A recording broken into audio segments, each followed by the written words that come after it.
No debate do dia com Maria Lídia Flandoli, o impacto do embate sobre a reforma da Previdência Social entre o ministro Paulo Guedes e os deputados federais. São nossos convidados os cientistas políticos Glauco Pérez, professor do Departamento de Ciência Política da USP, e Maurício Fronzalia, professor da Universidade Presbiteriana Mackenzie e da Escola de Economia de São Paulo da Fundação Getúlio Vargas. Muito obrigada por estarem conosco num momento muito oportuno. Eu acho que tem muita gente, mais ou menos como eu, que nem sabe o que pensar. Ontem nós tivemos um triste espetáculo lá na Câmara Federal, na Comissão de Constituição e Justiça, quando uma personalidade do Poder Executivo, principal ministro do Presidente da República, ministro da Economia, foi até o Parlamento para supostamente dar explicações sobre a reforma da Previdência e deu no que deu. A coisa foi resvalar em tchutchuca, em tigrão, naquilo que nós vimos, e uma suspensão intempestiva da sessão. E o próprio ministro perdeu o controle, tchutchuca é a mãe. Quer dizer, o que é isso? Onde que nós estamos para que o nível baixasse àquele ponto? E aí eu quero começar ouvindo. O que é que aquele espetáculo revelou, professor? Revelou que o governo ainda não aprendeu a ser governo, né? Porque assim, desde o início que a gente falava, era claro que o PSL, como um partido, não era um partido organizado e que a gente imaginava que durante um tempo eles iam aprender a ser governo. O que a gente viu é que eles ainda não aprenderam a ser governo. Então, o governo manda o ministro para o legislativo, onde a base aliada, você espera que saiba recebê-lo ali, ajude a compor com os demais, e não foi o que aconteceu, né? O Paulo Guedes estava sozinho, ele tem esse temperamento, ele sempre foi relativamente truculento nas declarações deles desde a eleição do Bolsonaro, e ontem ele, claro que ele ia ser provocado, claro que ele ia ser testado, e aí foi o que aconteceu, né? Quer dizer, foi uma demonstração, professor Maurício, assim, dos dois lados, tanto do ministro, que é representante do Executivo, como dos parlamentares, principalmente do PSL, porque, vamos falar, que a turma da oposição é escolada. A turma da oposição é escolada, sabia o que estava fazendo e possivelmente tenha ido lá para isso. Acho que foram lá para isso. Né? Acha isso? Ah, sim. Foram, para promover o espetáculo político. Ah, sim, porque você sabe que aqui aquela sessão vai ter repercussão, e uma grande repercussão. Tá? Não ao longo das 6 ou 7 horas que durou, mas em algum ponto ali, eu me lembro, quase 20 anos atrás, um bate-boca entre o Aloysio Mercadante e o então ministro Pedro Malan, numa sessão que o Malan estava explicando o orçamento da União, e daí o Aloysio Mercadante entra e fala, olha, o aumento do salário mínimo que você propõe não paga a tinta da caneta Montblanc que você usa. Então, e daí foi uma grande discussão em cima dessa entrada. E o Malan entrou na dele e bateu boca ou foi fleumático, como ele costumava ser? Ele foi como ele costumava ser. Ele foi como ele costumava ser. Agora, o que nós vimos ontem foi uma falta de preparo do próprio ministro, uma falta de organização da base aliada. Como falta de organização? Organização, era preciso que eles se organizassem para blindar o ministro. Você leva o ministro para passar informações técnicas e não para entrar em bate-boca com o deputado. Tá? Esse papel deveria ficar com a base aliada, de impedir que isso acontecesse, ou de não dar tanta repercussão para isso como aconteceu. E além disso, acho que também cabe ressaltar que é o outro lado da história, que a oposição foi lá para criar um fato desse tipo, né? Sim. Então também não é que... Quer dizer, se não fosse isso que aconteceu ontem, seria outra coisa nesse nível, equivalente. Mas nesse nível, quer dizer, quando eu imagino que o deputado, de algum jeito, já estava preparado para falar coisas dessa forma e não para discutir exatamente a Previdência. Quer dizer, a esquerda hoje também não está organizada de um jeito a ter um projeto claro de país. Alternativo.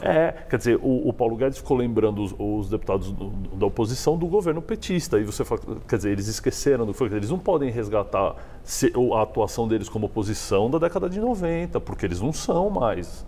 Né? Então, também eles não sabem mais como ser. Quer dizer, a gente está perdido ali nos dois lados. Só que o problema é que, se pelo menos o governo conseguisse fazer o que se propõe, talvez o cenário fosse melhor, né? Como ele não consegue isso, é esse show de horrores que a gente está assistindo. Agora, se a ideia era de fazer andar o projeto da reforma que já está no Congresso, está lá na Câmara. Esclarecer os pontos controversos, né, as discordâncias, ou mesmo a falta de entendimento do que pretende o Executivo, do que pretende o ministro, esclarecer aos deputados, conquistar votos. Né, que haja uma votos, sim, é essencial. Precisava ser um ministro da Economia, ele sair assim do seu status de um representante do Executivo, o principal ministro do presidente Jair Bolsonaro, ele tinha que se deslocar e ir até o parlamento, ou ele devia mandar uma equipe que entendesse tudo daquela reforma, como ele tem. Os notáveis ele nomeou, ele tem, para ir lá e responder beabá para aquela turma. Mas se fosse uma equipe que ele pedisse para ir até lá, ele seria criticado por não ter ido. Também acho. Como foi criticado quando ele deixou de ir na semana passada. Então assim, eu também acho. O fato dele ter ido foi uma aposta. Assim, se ele se saísse muito bem, muitos pontos para o governo, votos. Né? Agora, foi também a ida dele... mostra um pouquinho também de despreparo na articulação política. Tem-se uma ideia... Pouco despreparo ou total despreparo? Razoável despreparo. Muito despreparo. Muito despreparo. Seria de imaginar... Assim, tudo o que aconteceu era previsível. Não tem nada... Assim, quer dizer, o Paulo Guedes, todo mundo sabe qual é o temperamento dele, como a oposição está organizada... É muita inabilidade imaginar que ele ia simplesmente sentar lá, responder, levantar, ir embora e a oposição ia bater palma para eles ou dizer assim, que pena, perdemos.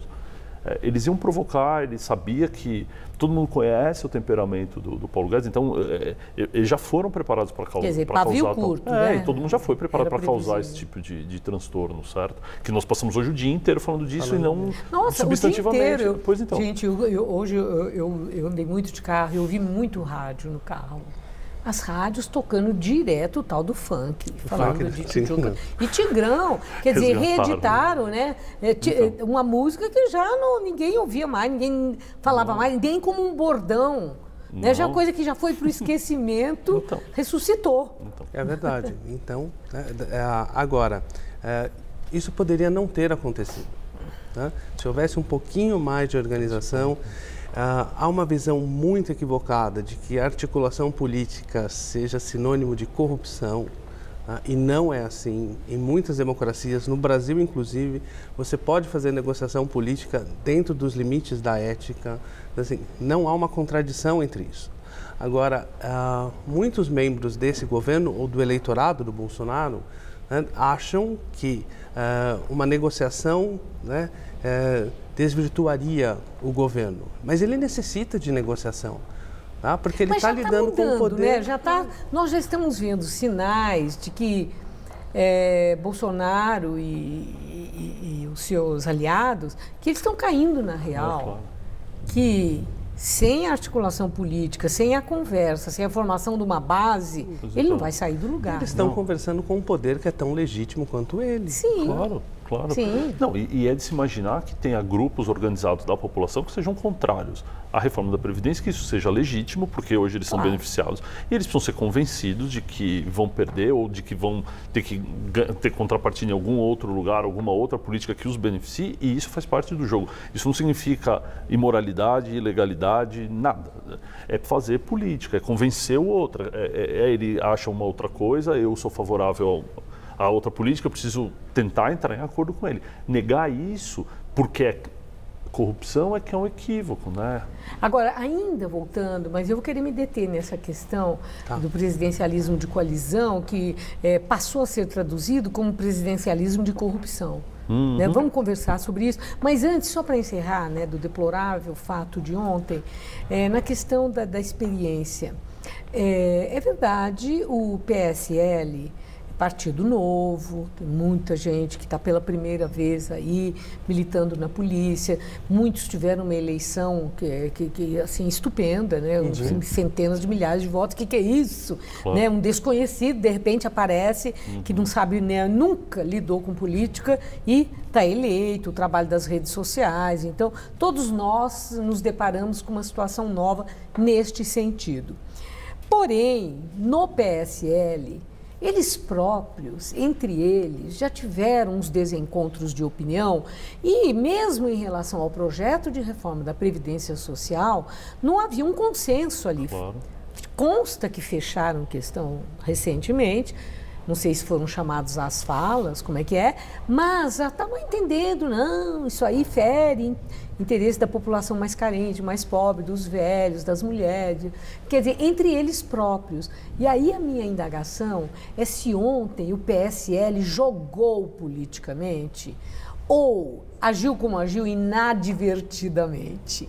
O PSL, nós podemos enxergar no PSL uma capacidade de articulação política do tipo, vamos deixar o ministro lá na mão da oposição e a gente não faz pergunta, não interfere, ele fica ali uns 10 fazendo pergunta para ele, acabando com a raça dele, e depois a gente entra. O PSL teria feito isso?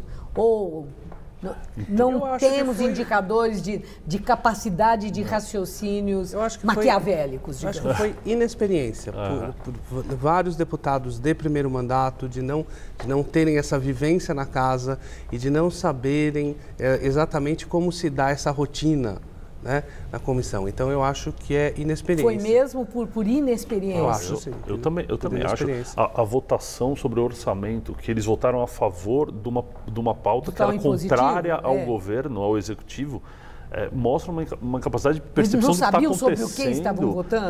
Aí ainda depois tentaram alguns deles sair com um discurso de que não, em 2015 a gente votou assim, então agora a gente tem que votar igual para ser coerente. Só que antes eles estavam fazendo oposição ao governo.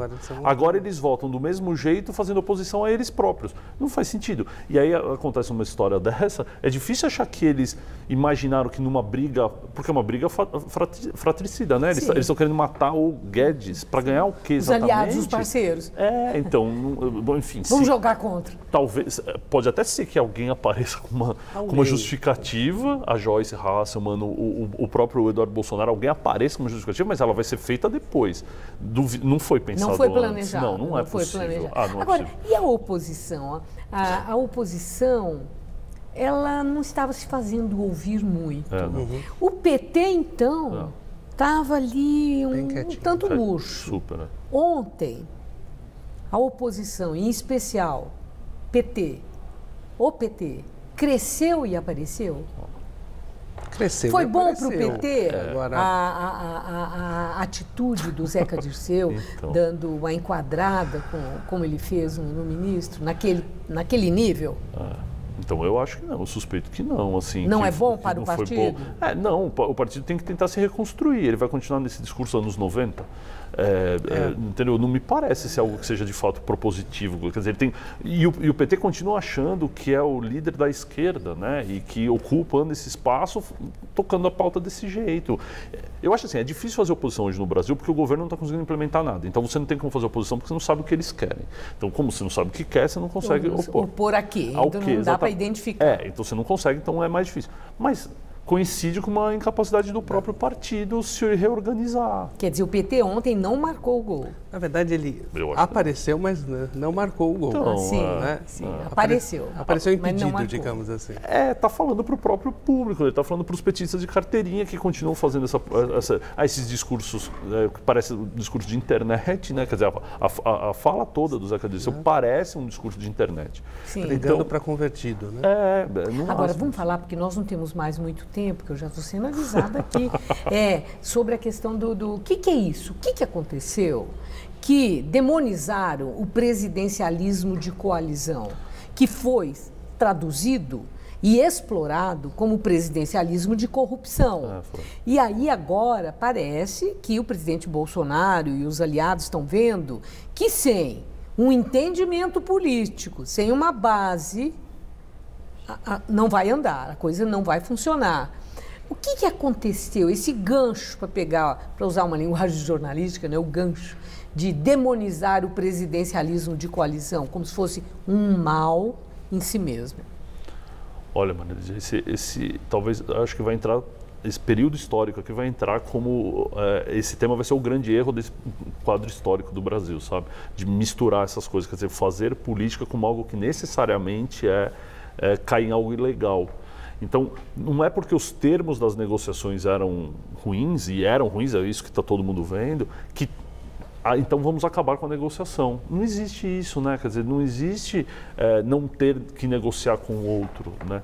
E hoje o Congresso brasileiro é legítimo, eles estão eleitos, eles vão reivindicar interesses e o presidente tem que negociar com eles. Mas ele, Bolsonaro, com aquela aprovação do orçamento impositivo, lá, aquilo que aconteceu, ele foi jogado contra a parede, com aquele entrevero que ele teve com o Rodrigo Maia, que reagiu. Ele, de fato, Bolsonaro está acordando para a vida e entendendo que ele precisa negociar com o parlamento. E o silêncio do Centrão ontem, né? O Centrão não ajudou em nada, ficou caladinho, deixando lá o silêncio, eu acho que foi planejado, o ministro da Economia. O silêncio foi planejado. Também acho. Agora, quando a gente fala de presidencialismo de coalizão, assim, ele necessita de um presidente que saiba negociar. Ah, claro. O próprio presidente? O próprio presidente. Ou os que ele nomeia. Ele precisa negociar. Então, assim, ele precisa dar legitimidade aos líderes. Ele precisa negociar com os partidos. Com os partidos Você não negocia individualmente. Né? Você tem que negociar com os partidos políticos. Claro. Né? E você tem que convencê-los de que a sua agenda vai ser benéfica para esses partidos, inclusive em termos de eleições. Claro. Eleições municipais no próximo ano, depois as outras eleições de 2022. Então, é necessária essa articulação. A ex-presidente Dilma, ela não tinha capacidade de articulação. Ela perdeu as mãos do governo, completamente.